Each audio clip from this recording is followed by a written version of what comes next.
أعوذ بالله السميع العليم من الشيطان الرجيم بسم الله الرحمن الرحيم والصلاة والسلام على من لا نبي بعد أما بعد السلام عليكم sunana Suleiman Abdulkarim shugaban cibiya wanda ta shahara akan magunguna na musulunci da na gargajiya a mahanka na zamani wato sautu sakina holistic healing. Kamar yadda muka saba mukan gabatar da faɗakarwa akan yadda mutum zai kula da lafiyarsa ko kuwa yadda zai magance matsalar da take damunsa. To a yau din nan 28 ga watan Julai 2021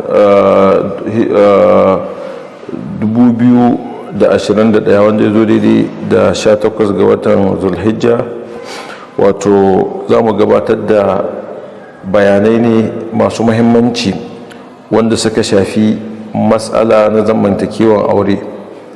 Akwai dalilai da yawa da yasa akan yi aure, wato kamar da Allah subhanahu wataala yake cewa wa min ayatihi a'udhu billahi minash shaitanir rajim wa min ayatihi ana khalaqa lakum min anfusikum azwajan litaskunu ilayha wa ja'ala bainakum mawaddatan wa rahma inna fi dhalika laayatin liqaumin yatafakkarun.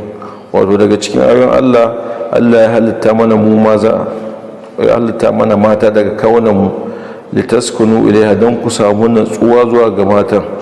Wato daga cikin hikimar aure shine samun natsuwa.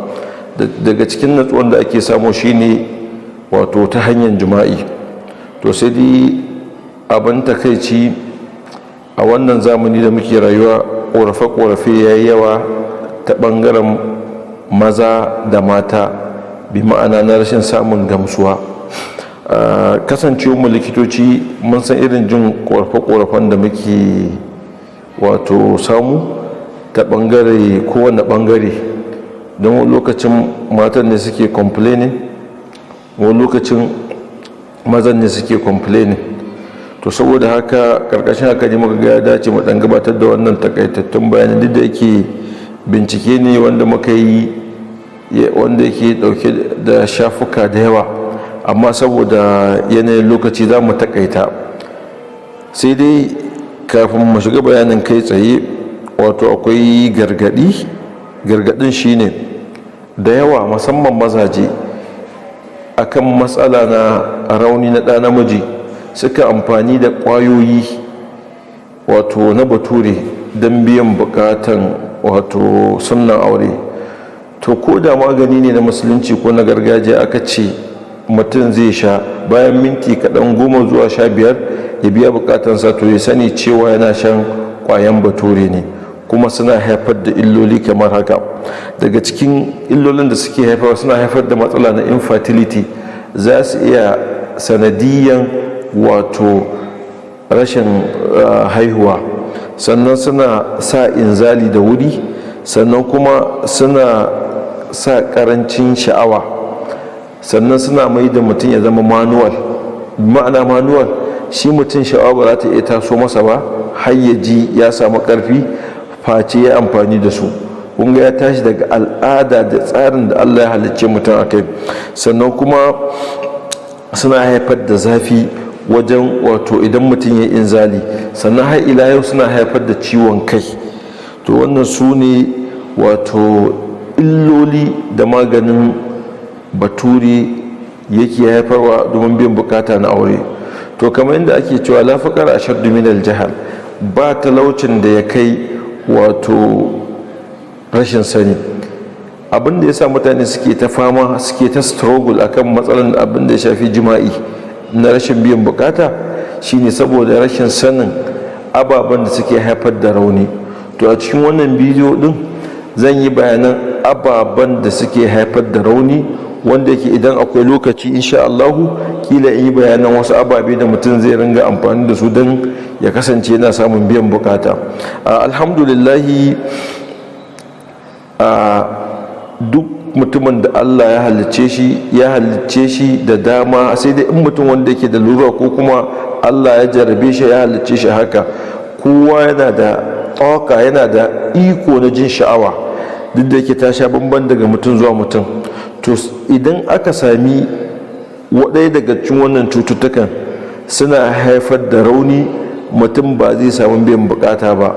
To a bisa tsari irin namu na jiya, idan akwai zafi ko kuwa rauni da yake faruwa ga dan adam sakamakon wasu dalilai, to idan aka gusar da dalilan, mutum zai ci gaba da gudanar da rayuwar shi yadda yake so kuma yadda ya dace. Daga cikin ababen da suke haifar da matsala da rauni wajen sunnan aure shine matsala na hawan jini. Idan mutum yana fama da matsala na hawan jini, tabbas zai kasance mai rauni wajen iyalinsa.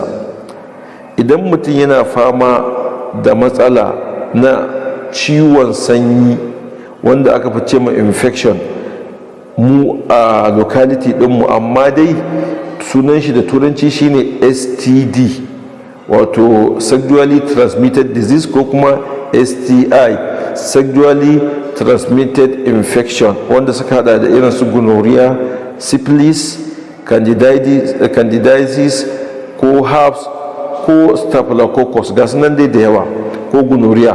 To saboda haka irin wannan cututtukan idan mutum yana fama da su, lalle zai samu matsala wajen wato biyan bukata a wajen iyalansa. Daga cikin alamominsu akwai kaikayin maki, akwai kuraje ko kuma farin ruwa a ringa fita daga gaban musamman ɗa namiji har ma ya mace ɗin, ko kuma ya kasance an samu rauni a wato al'auran ɗa namiji ko ɗa na mace. Duk wannan alama ne wanda yake nuna cewa akwai matsala na infection. Akwai matsala na basar, shi ma yana sa mutum ya samu rauni a wajen iyalinsa. Akwai matsala na ciwon siga, shi ma yana raunata ɗa namiji ta yadda ba zai iya yin bukata ba, tun yana samun rauni har gaba haɗe sha'awan ta gushe.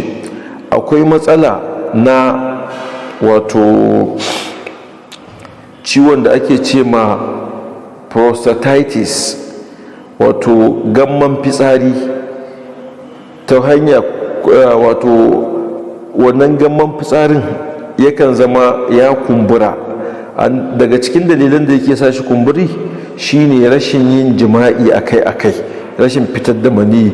Idan mutum sha'awa ya taso masa bai samu ya biya bukatarsa ba, wannan yana haifar da prostatitis, wanda yake shi kuma a sakamakon wannan prostatitis din sai haifar ma da ɗa namiji rauni a wajen iyalansa. Sannan daga cikin matsalan da yake kawo rauni ga ɗa namiji shine matsala na ƙoda. Idan ƙodan mutum ba sa aiki yadda ya kamata, to tabbas zai iya samun rauni wajen biyan bukata a wajen iyalansa. Har ila yau, idan mutum yana da matsala na zuciya, yana kawo matsala na ciwon wato na raunin ɗa namiji. Idan mutum yana fama da yawan damuwa ko matsala da ya shafi ƙwaƙwalwa, tabbas zai samu rauni a wajen iyalansa. Idan mutum ya kasance an masa sihiri, akwai rabdu, wato sihirin da ake ma ɗa namiji ba zai iya zai kema iyalinsa ba, wani can daga waje ila saboda ya kasashe wajen aure sai ya masa asiri, ta yadda in ya kusanci iyalin wato al'auransa ba za ta yi karfi balanta na biya bukatansa. Ko kuma an yi rashin sa'a, yana da mata da yawa, wata ba ta da imani za ta je wajen boka a yi mata asirin da mijinta ba zai iya takan 'yar uwan zamanta ba, sai dai ita. Hakan yana da faruwa, shi ma yana kawo illa ga ɗa namiji. Sannan daga cikin matsalan da yake kawo matsala wato na sunnan aure, akwai matsala na wato ashiki. Wato ashiki ko ashika aljani ne na soyayya wanda yake auren ɗa namiji ko 'ya mace. Wato daga cikin illan da suke yi, sukan hana wato sunna na aure, don daga cikin abinda suke cewa suna son wanda suka kama. To wa'annan kaɗan kenan daga cikin dalilan da suke sa mutum ya samu rauni. To menene mafita? Sanin cuta rabin magani. Sai a yi ƙoƙari a samu likita ƙwararre, ba ko a je kemis ba, ko na musulunci ko na zamani, ko a ce a bani maganin kaza. A'a, a tabbatar da abin da yake da mutum. Idan aka tabbatar, sai a magance matsalan. To idan aka yaka, insha Allahu za a sami biyan bukata. Wannan shine mataki na farko na warware matsalan. Sannan mataki na biyu, wato kamar yadda aka sani, gaɓoɓin jikinmu suna buƙatan abinci wanda zai taimaka musu wajen su aiki yadda ya kamata. To haka ma abin da ya shafi biyan bukata na aure, don daga cikin ababen da ake fuskanta, imma a samu rauni ta yadda gaban ɗa namiji zai kasance mai rauni, so ba zai iya biyan bukata yadda ya kamata ba, shi ba zai samu biyan bukata ba balantana matansa, ko kuma karancin mani wato low sperm count, ko kuma sur'atul inzal wato yin inzali da wurwuri. To wannan su ne daga cikin manya-manyan matsalolin da suke haɗuwa wato su haifar da matsala na raunin ɗa namiji.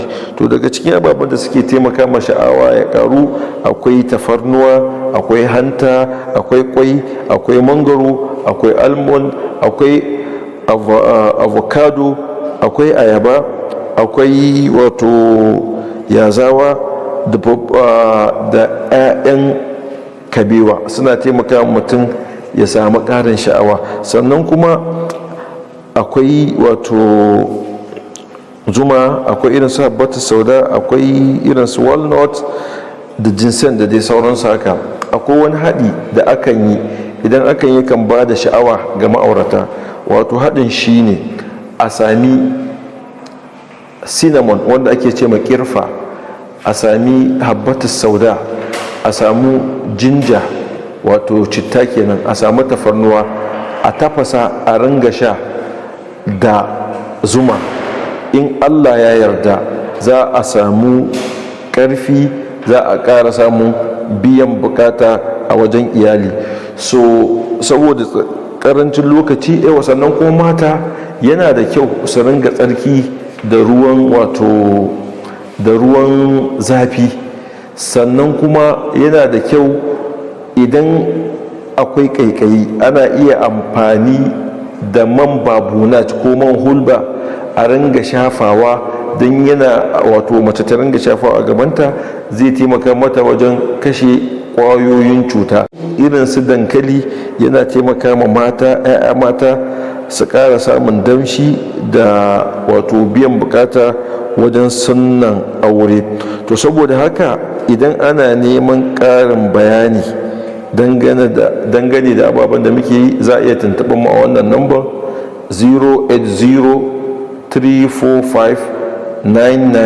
08034599766 ko kuma wato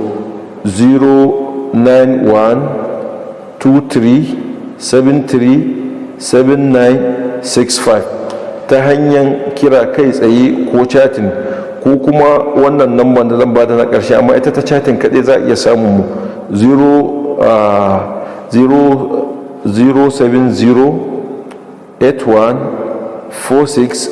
07081467929. don uwanku a musulunci Suleiman Abdulkarim. Assalamu alaikum.